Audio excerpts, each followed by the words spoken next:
एक हरे भरे गांव के बाहर बहुत बड़ा और खुला हुआ खेत था। उस खेत के चारों तरफ हरियाली फैली हुई थी। सुबह के समय हल्की हल्की हवा चलती थी और पक्षियों की आवाजें सुनाई देती थीं। उसी खेत में एक इंसानी बंदर रहता था। यह बंदर हमेशा कपड़े पहने रहता था। उसने शर्ट, पैंट और टोपी पहन रखी थी और वह बिल्कुल इंसानों की तरह चलता, बोलता और सोचता था। खेती करना उसका रोज का काम था और मेहनत करना उसकी आदत थी। इंसानी बंदर के पास एक सुंदर लाल रंग का ट्रैक्टर था। ट्रैक्टर के पीछे हमेशा नीले रंग की ट्रॉली लगी रहती थी। ट्रैक्टर और ट्रॉली उसकी सबसे बड़ी ताकत थी, क्योंकि इन्हीं से खेत का सारा काम होता था। हर सुबह सूरज निकलते ही इंसानी बंदर घर से निकलकर खेत में आता। वह सबसे पहले खेत को ध्यान से देखता, फिर ट्रैक्टर के पास जाकर काम की तैयारी करता। उसी खेत में उसका बहुत अच्छा दोस्त रहता था, एक इंसानी हाथी जिसका नाम वीरू था। वीरू भी पूरी कहानी में हमेशा कपड़े पहने रहता था। वह बहुत ताकतवर, समझदार और मददगार था।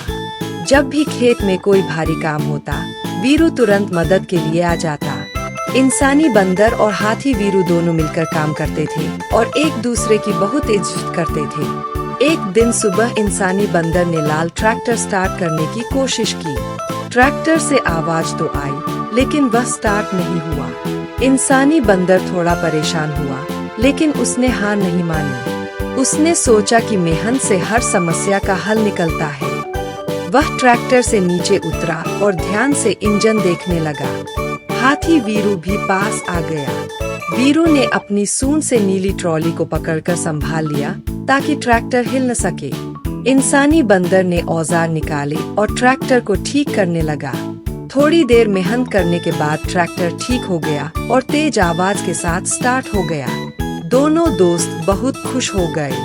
इसके बाद खेत जोतने का काम शुरू हुआ। लाल ट्रैक्टर आगे आगे चलने लगा और नीली ट्रॉली पीछे पीछे। मिट्टी पलटने लगी और खेत धीरे धीरे तैयार होने लगा।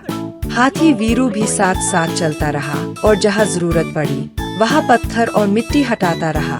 खेत से थोड़ी दूरी पर कुछ छोटे छोटे बच्चे बैठे हुए थे। बच्चे अपने छोटे छोटे खिलौना ट्रैक्टर, खिलौना गाड़ी और खिलौना ट्रॉली से खेल रहे थे। खेलते खेलते उनकी नजर इंसानी बंदर और हाथी वीरू पर पड़ती। बच्चे ध्यान से देखते कि कैसे मेहनत करके काम किया जाता है। कुछ बच्चे खिलौनों से खेती करने की नकल करने लगे। कोई खिलौना ट्रैक्टर चलाता तो कोई खिलौना ट्रॉली खींचता। बच्चे समझने लगे कि मेहनत करना अच्छी बात है और काम से डरना नहीं चाहिए। खेत में एक जगह लाल ट्रैक्टर कीचड़ में फंस गया। ट्रैक्टर आगे नहीं बढ़ पा रहा था। तब इंसानी बंदर और हाथी वीरू ने मिलकर मेहनत की। हाथी वीरू ने अपनी सूंड से नीली ट्रॉली खींची और इंसानी बंदर ने ट्रैक्टर को धक्का दिया।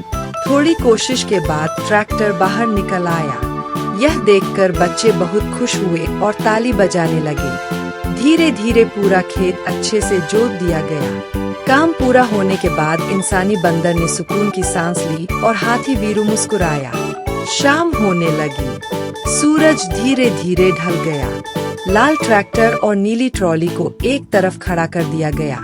इंसानी बंदर, कपड़े पहना हाथी वीरू और बच्चे सभी खुश दिखाई दिए। इस तरह कहानी इस सीख के साथ खत्म हुई कि मेहनत करने वाला कभी हारता नहीं।